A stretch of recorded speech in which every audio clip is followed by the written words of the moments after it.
ಐತಿ ಏನೈತಿ ಏನು ಗಳಿಸ್ತೀರಿ ಎಷ್ಟು ಗಳಿಸ್ತೀರಿ ಗೊತ್ತಾಗಬೇಕಲ್ರಿ. ಅವು ಅನಗತ್ಯ ಪ್ರಶ್ನೆ ಅದು ವೈಯಕ್ತಿಕ ಯಾಕ್ರಿ ಅನಗತ್ಯ. ನೀವು ಇದೇ ದೇಶದಲ್ಲಿದ್ದೀರಿ, ಇದೇ ನಾಡಿನಲ್ಲಿದ್ದೀರಿ, ಎಷ್ಟು ಗಳಿಸ್ತೀರಿ, ಏನು ಮಾಡ್ತೀರಿ, ಎಲ್ಲೆಲ್ಲಿ ಬಿಟ್ಟಿದ್ದೀರಿ ನೀವಂತ ಹೇಳೋದು ರಾಮತ್ ಬೇರೆ. ಆ ಪ್ರಶ್ನೆ ನೋಡಿ ಇವತ್ತು ಗಾಬರಿ ಆಗ್ಯದ ನಿಮಗೆ. ಬಿ ಜೆ ಪಿಗವ್ರು ಗಾಬರಿ ಆಗ್ಯದ. ಪ್ರಹ್ಲಾದ್ ಜೋಶಿ ಅವರು ಅದನ್ನು ಹೇಳ್ತಾಯಿದ್ರು, ವೈಯಕ್ತಿಕ ಅದಕ್ಕೆ ಬೇಕಿರೋದು ನೀವು ಈಗ ಹೇಳ್ತಾ ಇದ್ದೀರಿ. ಇದೇನು ಗೊತ್ತಿರಲಿಲ್ವ ಅನ್ನೋ ಒಂದು ದೊಡ್ಡ ಪ್ರಶ್ನೆ ಇರುತ್ತೆ. ಇಂಥವ್ರು ನಮ್ಮ ನಾಯಕರ ಅನ್ನುವಂಥ ಪ್ರಶ್ನೆ ಇವತ್ತು ಹೇಳ್ತಾ ಇದೆ. ಯಾಕೆಂತಂದ್ರೆ ಇದು ಒಂದು ಇವತ್ತು ಕಾಂಗ್ರೆಸ್ಸಿಗೆ ಚಾಲೆಂಜಿಂಗ್ ಇದ್ದಂಥದ್ದು. ಅದರಲ್ಲೂ ಹಿಂದುಳಿದ ವರ್ಗಗಳ ಎಷ್ಟಿದೆ, ಅವ್ರ ಪರಿಸ್ಥಿತಿ ಏನದೆ, ಆರ್ಥಿಕ ಪರಿಸ್ಥಿತಿ ಏನದ, ಸಾಮಾಜಿಕ ಪರಿಸ್ಥಿತಿ ಏನದ, ಅವ್ರು ಎಷ್ಟು ವಿದ್ಯಾಭ್ಯಾಸ ಪಡೆದಿದ್ದಾರೆ, ಶೈಕ್ಷಣಿಕ ಪರಿಸ್ಥಿತಿ ಏನದ, ಕಲಿತಾರೋ ಇಲ್ಲೋ, ಏನು ಕಲಿತಾರೆ ಇದು ತಿಳ್ಕೊಬೇಕಾಗಿದೆ. ಇವತ್ತು ಸ್ಪಷ್ಟ ಚಿತ್ರಣ ಕರೆದು ಬರಬೇಕಾಗಿದೆ.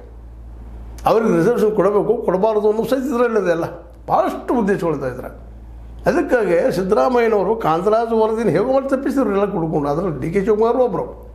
ಅದ್ರ ಎರಡು ಮಾತಿಲ್ಲ, ಇವ್ರು ಯಾರಿಗೂ ಬೇಕಾಗಿಲ್ಲ. ಇದು ಸರ್ವೆ ಮಾಡೋದು ಬೇಡಪ್ಪ ಅಂತ ಹೇಳ್ತಾರೆ ಅವರು. ಯಾಕಂದ್ರೆ ಅವರು ಕಳಿಸಿದ್ರು, ಬೇನಾಮಿ ಗಳಿಸಿದ ದುಡ್ಡಿನ ಇವರು ಹೊರಗೆ ಬರ್ತಾವೇನೋ ಭಯ.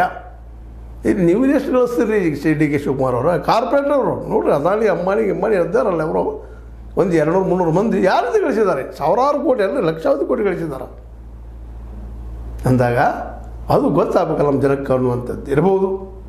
ಗೊತ್ತಾಗಬೇಕು ಮತ್ತದು. ಯಾಕಂದ್ರೆ ನಾವು 90% ಜನರ ಕೈಯಾಗ ನಮಗದ ಒಂದು 15-20% ದುಡ್ಡು ಎಲ್ಲ ನಮ್ಮದೆಲ್ಲ ಹೋಗಿ, ಅವ್ರದ್ದು 60-70%